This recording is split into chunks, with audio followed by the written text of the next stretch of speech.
So Walworth County in general, county governments are affected a lot by the state budget.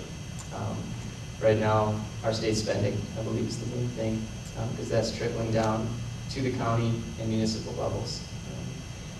Spending in our state right now is out of control, and I believe we need to get back to generally accepted accounting practices so that we can be solvents, not only in our state budget, but so that our county budgets can then be appropriately funded and have the amount of funds that they need. Right now, the spending issues are going into all different sectors of services.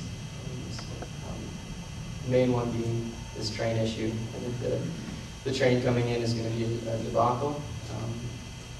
And those types of spending issues are what really need to be resolved so that we can get back to having solvency not only at the state but then the county level. Our biggest problem is unemployment. Unemployed people lose their houses. Unemployed people go through their savings. Marriages break up. Foreclosures and divorces swamp the courts.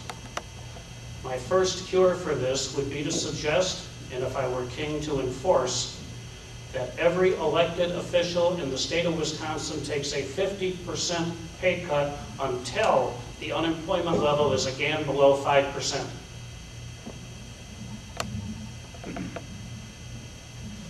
Well, jobs is the #1 issue for Wisconsin.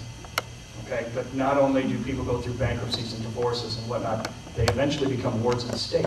They eventually add to the entitlement programs that have grown so far out of control. This is part of the problem. We need to do 3 things. We need to get out of debt. We have a $2.5 billion structural deficit. We took out $3.5 billion in new borrowing just to cover the last budget. Practices like these don't work in the private sector. They sure as heck don't work in the public sector. We need to cut programs that don't provide us with proven results so we can see the taxpayers are getting a return on their dollar and that the programs are doing what they were intended to do. If they're not, they need to go. And no new spending. It's as simple as that. We need to get government out of the way of business. That's #2. Our regulatory system is created in the vacuum of Madison by people who live in Madison, work in Madison, and have never been on the ground. I have a copy of the administrative code in my office. It's 3 feet thick, and it's extremely industry specific. No human being can do it alone. We need to go out and have an active partnership with our individual industries. Each representative, each of the 99 representatives only represents about 57,000 people. That sounds like a lot, but it's not when you think about the opportunity to go into businesses and be directly taught, essentially, what regulations are getting in the way, why they aren't doing their job. Okay, I've had the opportunity to do that in the past. And finally, we need to get our friends and neighbors back to work.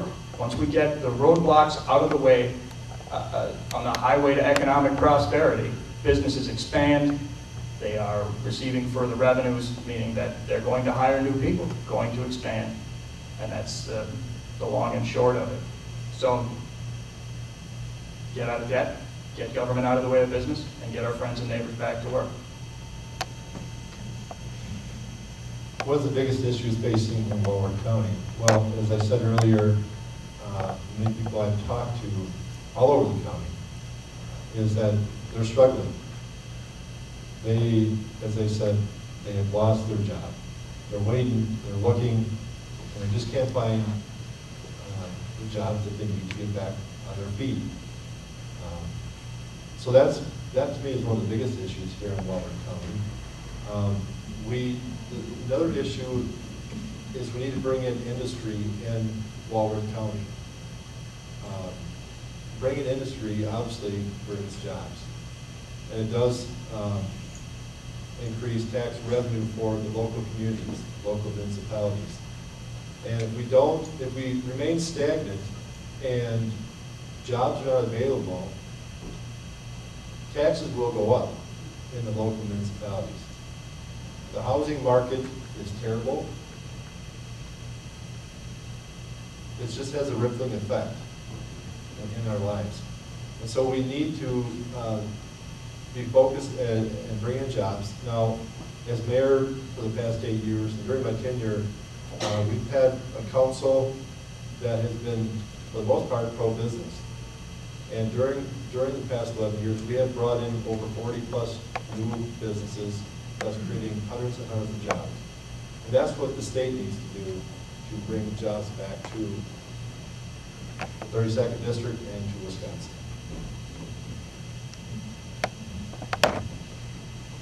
Work and people at work pay taxes and support everything that goes on. Walworth County is comprised of both the agricultural industry and the service industry and an industrial base.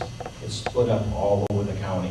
Certain townships, whether it be Darien, Sharon, Lyons, have higher industry areas, Delavan, excuse me.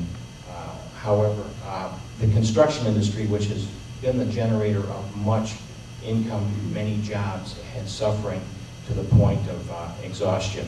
All you have to do is look over the work that's been done or not done since 2008, and you'll find that many of our carpenters no longer have work, none of our electricians have work, they're leaving the area to work, so jobs is a prime factor. I think that what we need to do is we need to pull away the discouraging factors of the state and taxes that keep businesses from flourishing. We need to find some way of encouraging the financial institutions to open up their credit lines and allow people to go back and work and speculate. We have stifled the entrepreneurial spirit of the state and of the district, and we do obviously need to make some major changes to get it back on track. This economic downturn is not specific to Walworth County or the 32nd District.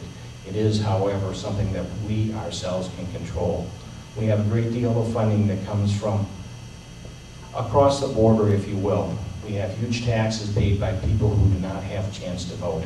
They do need representation because they are, in fact, are the, I guess I'll call it the bellows for the fire of Walworth County.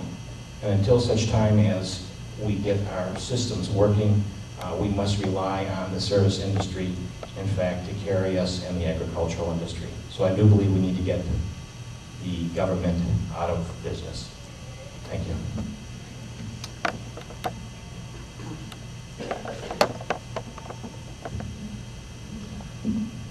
Obviously jobs. I mean, you've heard everyone up here say that the unemployment rate is unacceptable. A lot of what the Democrats have done in Madison over the last really 8 years with Jim Doyle, but more specifically the last 2 when they've had ultimate control, it's done a lot of damage to a lot of businesses, and they've been forced to lay people off. But I think another thing specifically that's here in Walworth County and all across the state is the ticking time bomb that are the unfunded liabilities coming down the chute at all levels of government for employee benefit packages. The most state employees, public employees, pay nothing towards their retirement. It's a completely state-funded pension system that we really can't gauge how much that's going to cost us. It's based on when people retire, et cetera, et cetera. That's why one of the first bills that I would introduce would be to require employees, and this is just a base level, I would like to do away with the pension system altogether and move it more into more like the private sector, move people on to matching 401ks, so at least we know this is how much our benefit package is going to cost us per year. But a good starting point would be to start requiring all public employees in the state of Wisconsin at all levels of government that they contribute at least half of their pension towards the fund, at least half. Right now about 11% on average, give or take a couple percentage points there, of their salary goes directly into a pension fund. We need to require at least 5.5% of that be paid by the individual and not by the governments, and that'll free up the spending a little bit. It's just folks that are struggling to find jobs will never find a job with that kind of benefit package. And so it's ridiculous that we allow government to have that type of package. So the unfunded liabilities that we're looking at it's going to crush us in the future, and we need to change it now.